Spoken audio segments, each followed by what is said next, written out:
Welcome back to An Artist Travels. My name is Nikki, and today I'm very excited because I am going to be writing in the style of Chimamanda Ngozi Adichie. Let's do this. So this is the latest video in my series called Writing in the Style of, where I sit down and I emulate the styles of famous authors, typically authors that I really admire or whose writing styles are quite different to mine, so that I can, just explore a different writing style, which is super exciting. This particular video is actually inspired by a wonderful subscriber called Love Qualified. That's the name of her channel. You should check out her channel as well. She makes pretty cool work and she's also a writer, and she recommended I write in Chimamanda's style. I'm saying Chimamanda like we're best friends, first name basis. It's cool, me and Chimamanda, okay? But I was so excited by that suggestion. You might know Chimamanda from her book Americana or Half of the Yellow Sun. Today I'm actually going to be using the style I see in Purple Hibiscus. Here we go. I love this book. One thing that I really loved about this book, this is very specific and maybe kind of weird to you, is her description of food. This is the first author I've read who I cared A, about the descriptions of food, and B, I genuinely felt like I was tasting, I was genuinely salivating at some points in the book, okay? Genuinely I felt like I could taste the food that was being described. I could smell the smells. I hadn't really had that with a book before. Usually, you can see a character or you can see a setting or you're just immersed in the plot, but this was so, sensual's not the word I want, is it? Is it? Sensory. There we go. It was a sensory experience for me. So we're going to read the first chapter together. So let's get started. Breaking Gods. Palm Sunday. Things started to fall apart at home when my brother, Jaja, did not go to communion, and Papa flung his heavy missile across the room and broke the figurines on the etagere. We had just returned from church. Mama placed the fresh palm fronds, which are wet with holy water, on the dining table and then went upstairs to change. Later, she would knot the palm fronds into sagging cross shapes and hang them on the wall beside our gold-framed family photo. They would stay there until Ash Wednesday, when we would take the fronds to church to have them burned for ash. Papa, wearing a long grey robe like the rest of the Oblates, helped distribute ash every year. His line moved the slowest because he pressed hard on each forehead and made a perfect cross with his ash-covered thumb, and slowly, meaningfully enunciated every word of "dust unto dust you shall return." Papa always sat in the front pew for Mass. At the end, beside the middle aisle, with Mama, Jaja and me sitting next to him, he was the first to receive communion.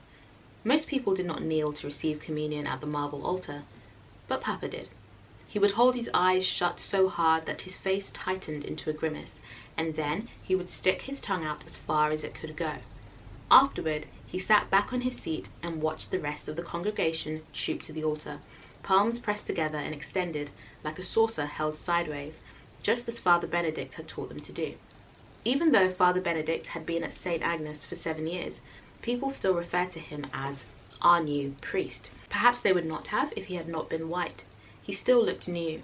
The colours of his face, the colours of condensed milk and a cut-open soursop, had not tanned at all in the fierce heat of 7 Nigerian harmattans, and his British nose was still as pinched and as narrow as it always was, the same nose that had me worried that he did not get enough air when he first came to Enugu. Father Benedict had changed things in the parish, such as insisting that the credo and the kyrie be incited only in Latin. Igbo was not acceptable. Also, hand-clapping was to be kept at a minimum, lest the solemnity of Mass be compromised, but he allowed offertory songs in Igbo. He called them native songs, and when he said native, his straight-line lips turned down at the corners to form an inverted U. During his sermons, Father Benedict usually referred to the Pope, Papa, and Jesus in that order. He used Papa to illustrate the Gospels. When we let our light shine before men, we are reflecting Christ's triumphant entry, he said that Palm Sunday. We're going to end it there. I could continue reading. As I was reading, I just realized how rich and beautiful the descriptions were, and I honestly wanted to continue, but this video would be too long. So let's talk about her style.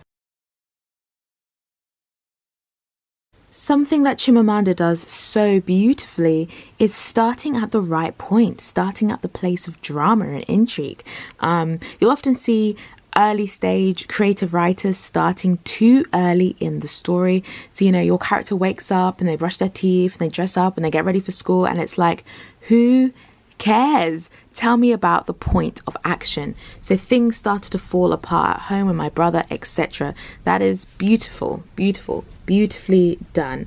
It is Chimamanda after all. But yeah, that's just something that I wanted to point out. Just that opening line really just flings us straight into the action. This is from 15-year-old Kambili's point of view. However, there is a lot of very eloquent vocabulary, I find, meaningfully enunciated, lest the solemnity of mass be compromised. So even though she's quite young, there is actually quite a lot of, I would say, eloquent vocabulary and lots of rich imagery throughout. This is in first person, right? We're being told the story from Kambili's perspective. However, there is not one use of the word I as I'm reading out, which is wild. Super wild. We have speech marks for words that aren't spoken by Kambili but spoken by others. Chimamanda is very specific when she wants to use her short, more blunt sentences. They're not as common. She actually tends to use more run-on sentences. We had just returned from church. Something I love about this is actually how we actually get a little bit of insight into her personality, and it's very, very subtle, and it's in those sections where she's giving her opinion without directly giving her opinion. So for example, here we go. For example, perhaps they would not have if he had not been white. He still looked new. And then above here, even though Father Benedict had been at St. Agnes for several years, people still referred to him as the new priest. The even though, the perhaps, and then down here later we have Pope, Papa and Jesus in that order. We get this idea that she doesn't improve. We understand who she doesn't like, but it's not said so boldly as in, this man scared me, or this man I didn't like, or this happened, or this happened. It's just really, really subtle moments. Today we're going to use Cinderella. I've just found a version online. Cinderella's mother died when she was a very little child, leaving her to the care of her father and her stepsisters, who were very much older than herself, for Cinderella's father had been twice married, and her mother was his second wife. Now, Cinderella's sisters did not love her, and were very unkind to her. As she grew older, they made her work as a servant, and even sift the cinders, on which account they used to call her in mockery Cinderella. It was not her real name, but she became afterwards so well known by it that her proper one has been forgotten. She was a very sweet-tempered good girl, however, and everybody, except her cruel sisters, loved her.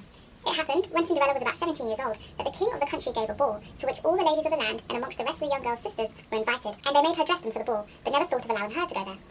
"I wish you would take me to the ball with you," said Cinderella meekly. "Take you indeed," answered her elder sister with a sneer. "It is no place for a cinder sifter. Stay at home and do your work." That's really interesting. It's super. We're going to set the scene, very expositional. There's clearly an extra narrator voice. It's certainly not from Cinderella's perspective. Very, very different from Chimamanda's style, and very interesting to work with. I'm going to link down the story, the text, and the original author down below. Props, and thank you so much for writing this so that I can work with this and transform it into something purple hibiscus-esque.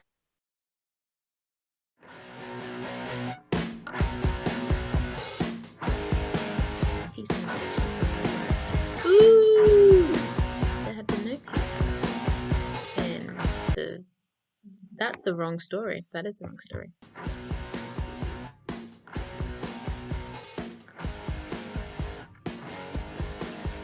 Margareta and Joanna.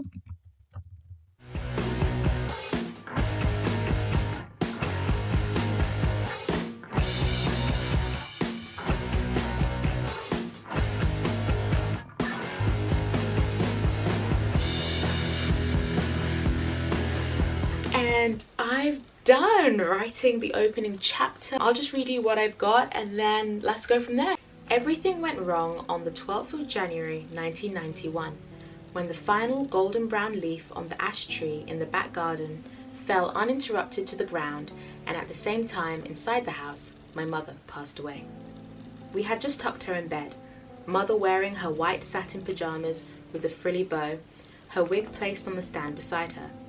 Later she would call us to her side, my sister Janelle and me, and tell us that we were her precious flowers who she loved so very much. Father would smile, a tight smile that made his eyebrows knot together like the hand-woven macrame mother made, interweaving gold and purple threads to form intricate tapestries which she hung as a centerpiece in each room in our house. It didn't take long for father to marry again. His new wife's name was Marcella, and on their wedding day, the church was cold and quiet, like a grave. And Papa and Marcella said "I do," like they were school children reciting arithmetic tables and the priest their teacher. Marcella had 2 daughters, Margareta and Joanne, and they would always whisper together in the living room, giggling about secrets only they knew until the fire died and they were silhouettes melted against the armchairs, illuminated by the remaining embers. They left the cinders for me to sleep, and their dirty saucepans piled so high that the silverware cast tall shadows upon the table. They never cleaned up, even though Papa asked them to. When he did, the sisters would glance at him, their cat-like eyes widening in outrage and faux nonchalance, their little red mouths pouting like the china dolls that Mother kept in the display cabinet from her childhood, and say, "We're tired, and anyway, Cinderella offered to clean up." They crafted invention after invention, such as saying that touching dish soap water would wreak havoc on their manicures. Dirty hands were unacceptable. Bam, bam, bam, bam, bam, bam, bam. That's it. Okay, so I really hope you enjoyed my rendition of Cinderella, written in the style of Chimamanda Ngozi Adichie.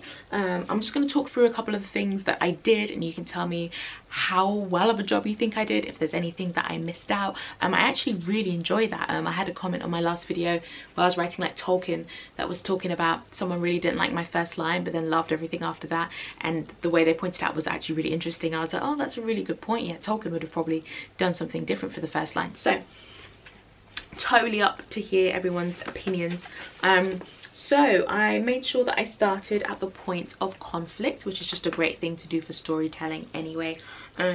So we have this first line, which I actually really like. It's quite a long line, but something I noticed about Chimamanda's writing as I was looking through is that there are a lot of carry-on sentences. You know, the ash tree in the back garden fell and interrupted to the ground, and at the same time, etc, etc. There were a few places where I'd just written, I guess, a more simple word, and I actually went back and changed it, and you know, like putting in, you know, some slightly more complicated words in there rather than making it too simple. Just giving extra pieces of information that I felt Chimamanda would have given. Hand-woven macrame, intricate tapestries, rather than just saying to form tapestries in the house.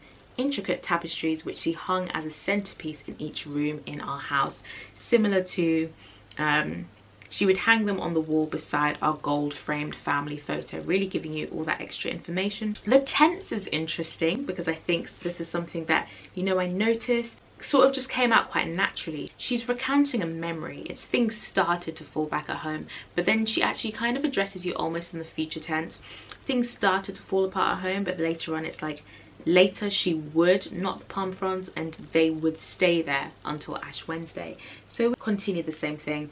Later she would call us to her side, father would smile, etc, etc. Now, something that I found really hard to do was not use the word I for this, because actually in this book there's a few examples of me and my, but there's no I, and I think that really reflects this character's personality and temperament.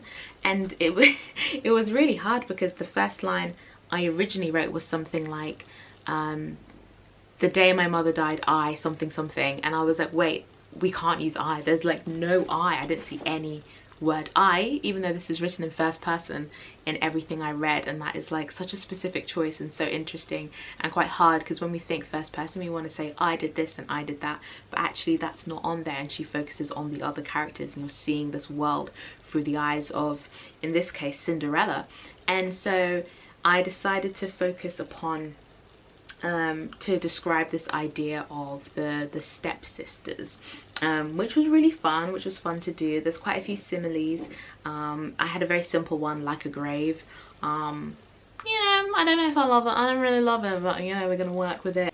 Chimamanda also does this really interesting thing where upon first read I thought I had read just a simile that I would usually read. So and so, his face like condensed milk, or his face as white as condensed milk, for example. You know, looking for the like and the as a, which is like the really simple way people are always taught to look for similes. But actually when you read it again, she doesn't. The colours of his face, comma, the colours of condensed milk and cut open soursop, had not tanned at all in the fierce heat of 7 Nigerian harmattans. So we do have that comparison to condensed milk, but something that Chimamanda does, and this is something else that I found quite challenging, is her use of commas. There are a lot of commas here and a lot of, you know, sort of run-on sentences, and I noticed something about myself as I was writing. I didn't want to use commas, I wanted to use hyphens. I am more likely to use hyphens. They separate things nicer for me, and it was so interesting to put a hyphen in the text and be like, wait a minute, there's no hyphens in this, it's all commas. If you want to continue the sentence, if you want to give me a comparison, you got to use a comma. Here we go. Here's another example of what I'm talking about. When he said native, his straight line lips turned down at the corners to form an inverted U. Like, when I read that out earlier, I thought that was an example of his straight line lips turned down at the corners like an inverted U, but it's not. It's really not. She just uses very direct comparisons, which is something that I tried to do in here as well. Hello, Editing Nikki here. I just wanted to jump in really quickly and show you that I've highlighted a few lines and just talk about why I've highlighted them. These are the lines that were essentially my favourite. So I highlighted the first line because I do think it jumps straight into the action. I loved playing around with a run-on sentence, having multiple commas and kind of showing the thought process of Cinderella. So I really enjoyed writing that. The next line is about the Papa and Marcella. I simply highlighted that because I quite like that simile. I think it's pretty cool. And then I highlighted they never cleaned up. A super short sentence. You're probably like, why did you highlight that?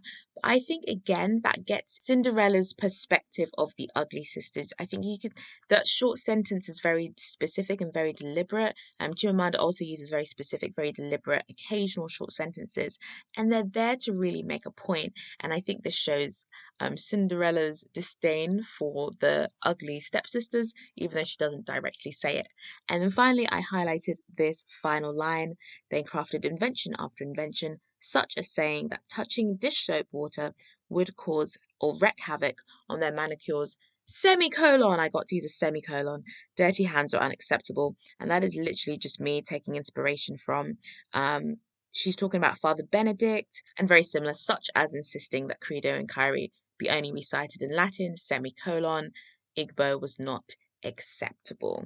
Got to use me a little semicolon there, which was good fun. So just little things like that, just kind of finding the rhythm and the flow of the language was very, very useful, and using similar words as well. Now, something that did happen was that I ended up transposing the setting, which I haven't really done before. You typically have stuck with, exploring village settings and things like that. But as I was writing, I sort of envisioned this more in contemporary day Britain, which is interesting. I don't know why, it just seemed to flow with what I was writing. So I am editing this video and I've just realized that I forgot to film an outro for it. So just a really quick one to say thank you so much for watching the video. If you enjoyed it, please give it a like because it really helps out the channel, and it just means that more people can find this content, which is awesome. And also please leave me a comment below. Number one, are there any authors that you love and that you would like me to write in the style of? Number two, I would love to see it. I would love to see it if you would rewrite just 4 lines of any story of your choice in the style of Chimamanda, because I just want to see how other people would have done it. I just think that's really fascinating. Do it for me, someone do it for me, make me happy. The final thing is that if you really enjoyed this video, I will have the playlist link down below where I write in other authors' styles. You'll see some authors that you love and enjoy as well in there. So yeah, let me know if there's anyone you'd like me to write in the style of. See you guys next time. Have a great day. God bless. Bye.